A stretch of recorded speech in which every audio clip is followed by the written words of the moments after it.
दोस्तों, मैं राज बोल रहा हूँ। शेयर ट्रैक में आपका स्वागत है। और आज मैं दोबारा प्राइसिंग के बारे में बात करने वाला हूँ, लेकिन पुराने पॉइंट्स जो बात कर चुका वो नहीं, ये नए पॉइंट्स है। और ये इंश्योरर के दृष्टिकोण से है और गवर्नमेंट के भी दृष्टिकोण से है, क्योंकि अगर समझ लीजिए एक दिन HIV थेरेपी आ गई तो इंश्योरेंस वाले देंगे पैसा या तो गवर्नमेंट पैसा देगी। तो उसके लिए इंश्योरेंस पॉलिसी का प्राइसिंग भी रखना पड़ेगा। और जब इंश्योरेंस कंपनी पेमेंट करती है किसी कंपनी को जो वैक्सीन सप्लाई करेगी, तो वो ये सब कॉन्सेप्ट्स मन में रखेगी। तो मैं आपको एक पूरे मेडिकल रेवोल्यूशन के बारे में बताना चाहता हूँ, और उस रेवोल्यूशन की वजह से प्राइसिंग में भी नए विचारधारा आने की ज़रूरत है, और वो किस तरह से आ सकती है उसके बारे में आज की वीडियो में बात करूँगा। तो चलिए शुरू करते हैं आज का वीडियो।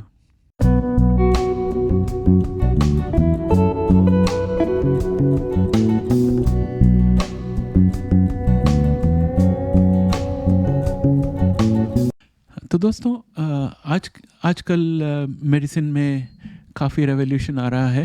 रेवोल्यूशन यानी कि एक नए सिरे से, नए तरीके से, नए दृष्टिकोण से काम किया जा रहा है। और पहले ज़माने में ऐसे होता था जब हम छोटे थे, और अभी भी इंडिया में कई जगह पर डिज़ीज़ को ट्रीट करते हैं सिम्टम्स की तरह से, और डिज़ीज़ को मैनेज करते हैं क्योर के बजाय।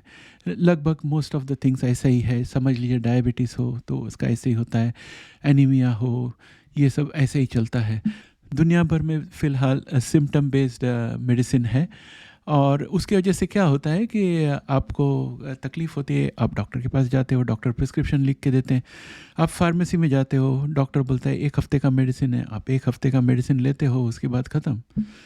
तो दोबारा आपको प्रॉब्लम हो, आप वापस जाते हो, डॉक्टर और एक मेडिसिन लिखे देता है, वो खा लेते हो, ख़त्म। तो इसमें क्या, इसका मतलब ये है कि सिम्टम्स को मैनेज करके बीमारी को कंट्रोल में रखते हैं। और दूसरा एग्जाम्पल है डायबिटीज़। डायबिटीज़ में डॉक्टर लिख के देता है कि इंसुलिन इतना सीसी ले लो, और महीने में एक बार ब्लड टेस्ट। तो आप वो प्रिस्क्रिप्शन ले जाते हो फार्मासिस्ट के पास, इंसुलिन की बॉटल देता है, आप इंसुलिन लगाते हो, जब बॉटल ख़त्म होने को आती है दूसरा बॉटल ले आते हो। यह सिलसिला चलते रहता है। इसको कहते हैं डिज़ीज़ मैनेजमेंट, यानी कि डिज़ीज़ को क्योर नहीं किया लेकिन उसको कंट्रोल में रखा।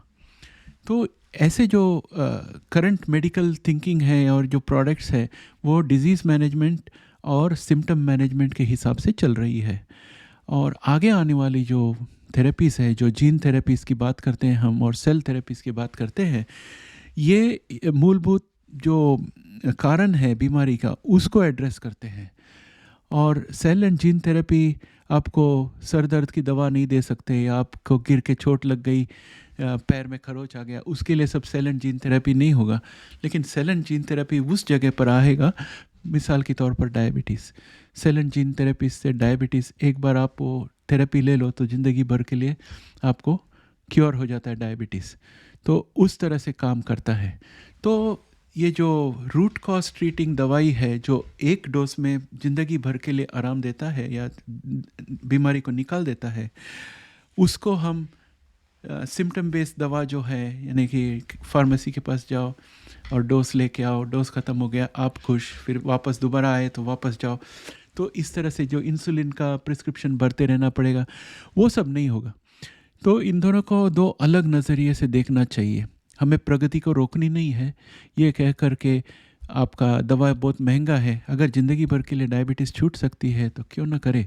तो प्रगति को रोकना नहीं चाहिए, लेकिन ये जो वन टाइम डोज में पूरा ज़िंदगी भर के लिए आराम मिलती है, जिसको वंस एंड डन बोलते हैं इंग्लिश में, वैसे थेरेपीज़ को प्राइस किस तरह से करना चाहिए, और जो मैन्युफैक्चरर्स हैं उनको क्या सोचना चाहिए, वो लोग किस तरह से सोचेंगे आगे चलकर मेडिसिन लाने के पहले, और इंश्योरेंस वाले किस तरह से सोचेंगे इंसान को इंश्योरेंस बेचने के पहले, और गवर्नमेंट किस तरह से सोचेगी कॉन्ट्रैक्ट साइन करने के पहले, जिसमें वो इस तरह के थेरेपीज़ खरीद के अपने नागरिकों को फ्री में देगी।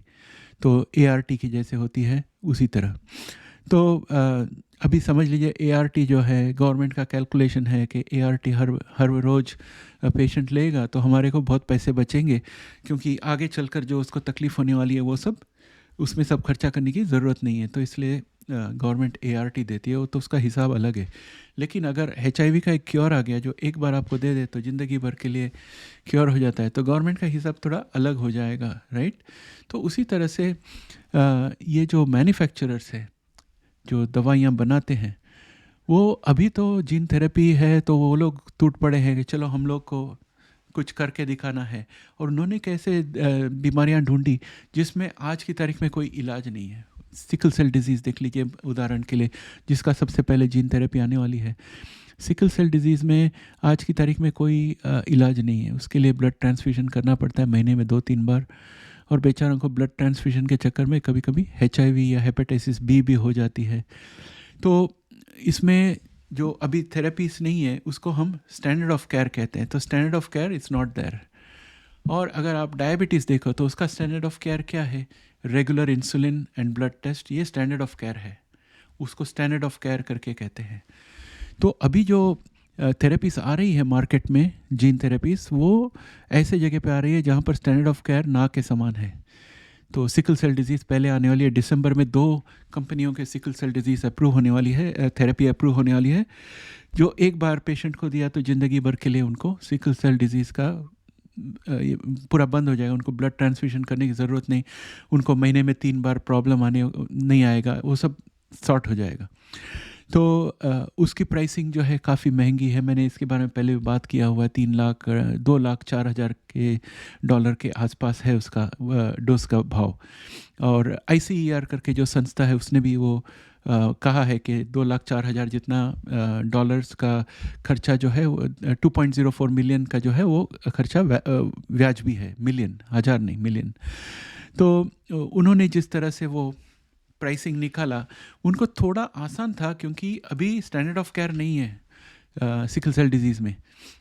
HIV का अगर देखें तो HIV का स्टैंडर्ड ऑफ केयर है ART, तो उसके हिसाब से मैंने पिछले बार आपको प्राइसिंग मॉडल बना के बताई है, राइट।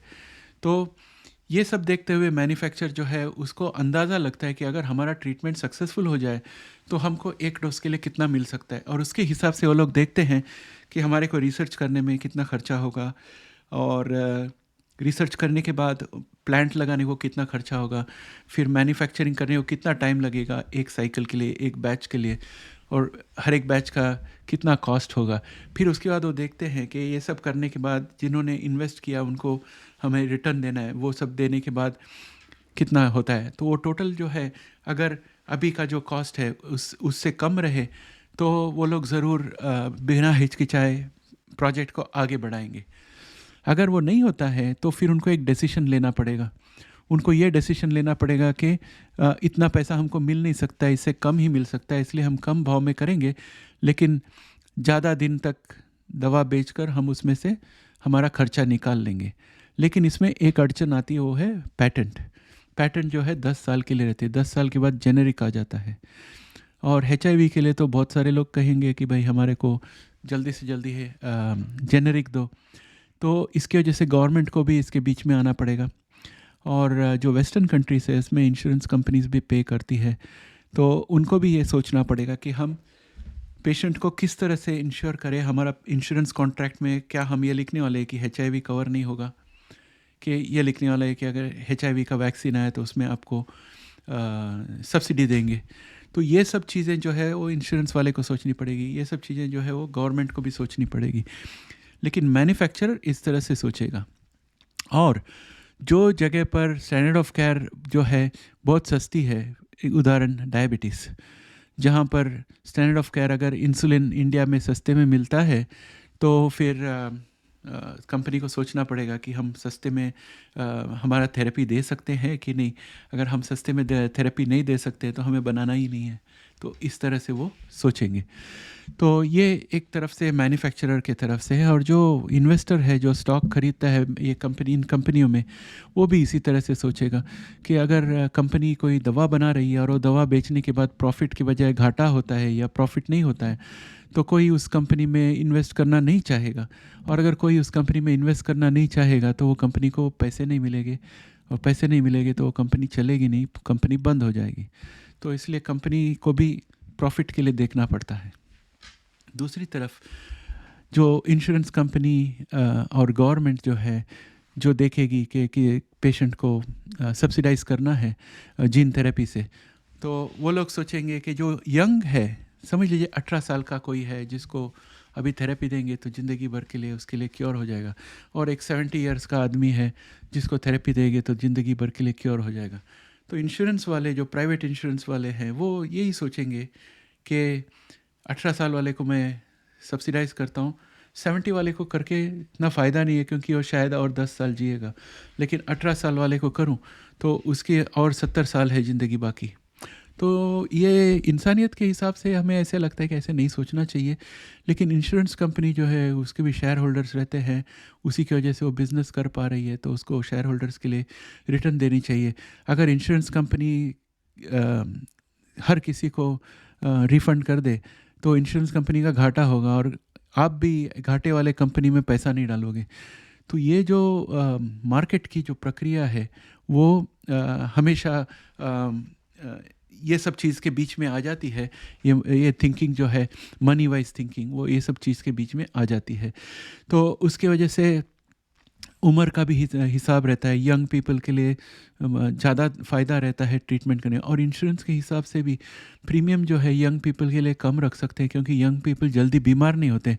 लेकिन ओल्ड पीपल के लिए प्रीमियम ज़्यादा होता है क्योंकि ओल्ड पीपल ज़्यादा बीमार होते हैं, और जो यंग पीपल प्रीमियम पे करते हैं उसका सब जमा करके ओल्ड वाले को फ़ायदा होता है क्योंकि ओल्ड वाले ज़्यादा क्लेम डालते हैं, यंग वाले कम क्लेम डालते हैं। तो ये सब मिलके इंश्योरेंस कंपनी को लोगों को फ़ायदा देने को होता है, और साथ ही साथ शेयर होल्डर को भी रिटर्न देने को होता है। तो जब जीनोमिक मेडिसिन आ जाती है तो ये जो अभी का कैलकुलेशन है उनका सोचने का कि आपको समझ लीजिए आपको टाइफाइड हुआ, आप 1 महीने के लिए हॉस्पिटल में एडमिट रहे, या आपको जो भी दवाई था उसका जो बिल आता है वो आप इंश्योरेंस कंपनी को भेजते हो और वो आपको रिफ़ंड करते हैं। तो ये इस तरह से सोचते चलो टाइफाइड 1 महीने का ये ख़त्म हो गया। लेकिन अगर HIV है और उसका एक इंजेक्शन देने से ज़िंदगी भर के लिए ख़त्म हो जाएगा, या डायबिटीज़ है उसका एक इंजेक्शन देने से ज़िंदगी भर के लिए निकल जाएगा, ऐसी कोई थेरेपी आ जाए तो इंश्योरेंस कंपनी को भी सोचना पड़ेगा पॉलिसी देने के पहले, और पॉलिसी में किस तरह से प्राइसिंग करनी चाहिए। और वैसे और वो प्राइसिंग इस पर निर्भर होगा कि जो कंपनी बेचती है ये आइटम वो किस प्राइस में उन इंश्योरेंस कंपनी को देगी, ये सब सोचना पड़ेगा। तो ये सारी चीज़ें जो है बैकग्राउंड में चलते रहती है और इनका ज़रूर असर होगा। यूरोप में संस्थाएं हैं जो ICER जो US की संस्था है उसी की तरफ है, जो ये सब चीज़ें इनका कैलकुलेशन करके बताती है कि क्या भाव में कौन सी थेरेपी आनी चाहिए। और उनके अनुसार एक बड़ा समस्या है, मुझे ऐसे लगता है कि एक बड़ी समस्या है, क्योंकि ये जो जीन थेरेपी है इसमें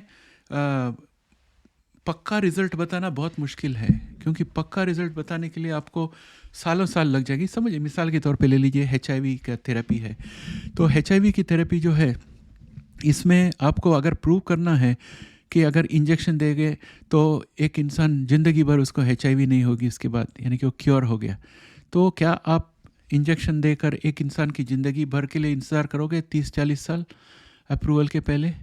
ये तो नामुमकिन है। तो वो क्या करते हैं कि इंजेक्शन देने के बाद वो 3-4-5 महीने तक वो CD4 सेल का काउंट देखते हैं, फिर 1 साल तक देखते हैं, फिर 2 साल तक देखते हैं, फिर कहते हैं कि देखिए 2 साल तक इसका CD4 काउंट अच्छी तरह से रहा है और वायरल काउंट एकदम लो रहा है, अनडिटेक्टेबल रहा है, तो 2 साल हो गए हैं अभी, तो इसलिए आप हमें कंडीशनल अप्रूवल दे दीजिए ताकि हम कह सकें कि ये मेडिसिन अप्रूव्ड है, और हम आपको कंटिन्यूसली डेटा ले आएंगे, जिन लोगों को ये ट्रीटमेंट दिया है उनका सब डेटा जमा करके हम आपको पेश करेंगे, ताकि 40 साल के बाद आप बोल सकते हो कि इंसान की पूरी ज़िंदगी भर तक उसको HIV नहीं होगी अगर ये थेरेपी दे तो इसे कहते हैं surrogate and points. Surrogate and points का मतलब है कि आपने ये प्रूव नहीं किया कि इंजेक्शन दिया HIV वैक्सीन का तो ज़िंदगी भर इंसान को क्योर हो जाएगा, लेकिन थियोरेटिकली आपने ये प्रूव कर दिया, ये बताकर कि हमने वैक्सीन अभी दी HIV की और 2 साल तक पेशेंट को लो वायरल लोड रहा है और उसके CD4 की मात्रा तगड़ी रही है, तो इसलिए एफडीए ने अप्रूव किया है। तो इसको सरोगेट एंड पॉइंट्स बोलते हैं, डायरेक्ट एंड पॉइंट नहीं है, सरोगेट एंड पॉइंट्स है। और इंश्योरेंस कंपनी को चाहिए रियल वर्ल्ड एग्जाम्पल्स। तो ये इन लोग को ये देखना पड़ेगा कि ये मॉडल, रियल वर्ल्ड एग्जाम्पल का मॉडल चेंज करके ये जो थेरेपी जो ज़िंदगी भर के लिए क्योर देती है, तो ऑलरेडी 2 साल प्रूव हुआ है। तो क्या ऐसा नहीं हो सकता कि इंश्योरेंस कंपनी अभी 2 साल के लिए पेमेंट करे, और जैसे जैसे अगले साल, उसके बाद के साल वगैरह वो इंसान को HIV के बिना रहता है, वैसे वैसे वो एक्स्ट्रा पैसा जो है वो ड्रग मैन्युफैक्चरर को दे? क्या ड्रग मैन्युफैक्चरर ऐसा पेमेंट के लिए मान नहीं सकता? तो हमें नए नए सिरे से सोचना पड़ेगा, इंडस्ट्री को नए नए सिरे से सोचना पड़ेगा, ताकि ये जो जीनोमिक मेडिसिन आ रही है जो काफ़ी पावरफुल है और जो सिम्टम को हैंडल करने के बजाय रूट कॉज जो है, मूल कारण जिसकी वजह से बीमारी हुई है, उसको ठीक करती है, इसका ज़्यादा से ज़्यादा लोग को फ़ायदा हो सके। तो दोस्तों ये सब चीज़ें जो है वो ड्रग मैन्युफैक्चरर्स जो है, थेरेपी मैन्युफैक्चरर्स सोच रहे हैं, इंश्योरेंस कंपनी सोच रही है, और गवर्नमेंट सोच रहे हैं, तो पॉलिसी मेकर्स सोच रहे हैं इसके बारे में। तो ये आपको जानना ज़रूरी है। और मैं यही चाहता हूँ कि जो लोग हमारे चैनल देखते हैं जिनको HIV हुआ हो, तो आपका माइंड जो है ये जिज्ञासा बढ़ाए रखे और ऐसे सारे चीज़ों के बारे में जानकारी रखे, ताकि आपको हर बार मुझे पूछना न पड़े कि दवा कब आने वाली है, कितने को मिलेगा। लेकिन जब मैं आपको वीडियोस बना के बताता हूँ, आपके मन में ये सब नॉलेज आपने रिटेन करके रखा, समझ के रखा, तो आपको बहुत कुछ समझ में आएगा कि मैं क्या बता रहा हूँ। और आगे चलकर भी मैं जो वीडियो बनाऊँगा उसमें अगर मैं कोई चीज़ बताऊँगा तो ये सब चीज़ें मुझे एक्सप्लेन करने की ज़रूरत नहीं पड़ेगी, क्योंकि आपको मैंने ये नॉलेज प्रदान किया है। तो आप ये वीडियो को ज़रूरत पड़े तो 1-2 बार देख लीजिए, और कमेंट में भी सवाल लिखना अगर आपको कोई कॉन्सेप्ट समझ में नहीं आए तो दोस्तों यही है प्राइसिंग के बारे में मेरी वीडियो। और देखना है आगे चलकर क्या होता है, क्योंकि जीनोमिक थेरेपी जो है ये एडवांस है, इसको रोकनी नहीं चाहिए। और कंपनीज़ ने भी जीनोमिक थेरेपी करना बंद नहीं करनी चाहिए, क्योंकि उन्हें पैसा नहीं मिलेगा। और इंश्योरेंस कंपनी भी जीनोमिक थेरेपी को इंश्योर करना चाहिए। तो ये सब चीज़ों को ध्यान रखते हुए कुछ ना कुछ क्रांति आने वाली है मेडिसिन प्राइसिंग में। और जैसे जैसे मुझे इन्फॉर्मेशन मिलती है नए विचारों के बारे में, मैं आपके सामने वीडियो में ले आऊँगा। इसके साथ वीडियो मैं यहीं समाप्त करने वाला हूँ, लेकिन दोस्तों आपसे एक रिक्वेस्ट है, जिन्होंने सब्सक्राइब नहीं किया है आप सब्सक्राइब कर लीजिए, और जिन्होंने सब्सक्राइब कर लिया है हो सकता है आप मेंबरशिप ले सकते हो, जॉइन बटन दबा दीजिए। महीने का अंत आने को आया है, हमें बहुत सारे सब्सक्राइबर्स चाहिए ये चैनल जारी रखने के लिए, तो आप जॉइन बटन दबाकर सब्सक्राइबर बन जाइए, आपके हम बहुत आभारी रहेंगे। इसके साथ वीडियो यहीं समाप्त करता हूँ। जय हिंद।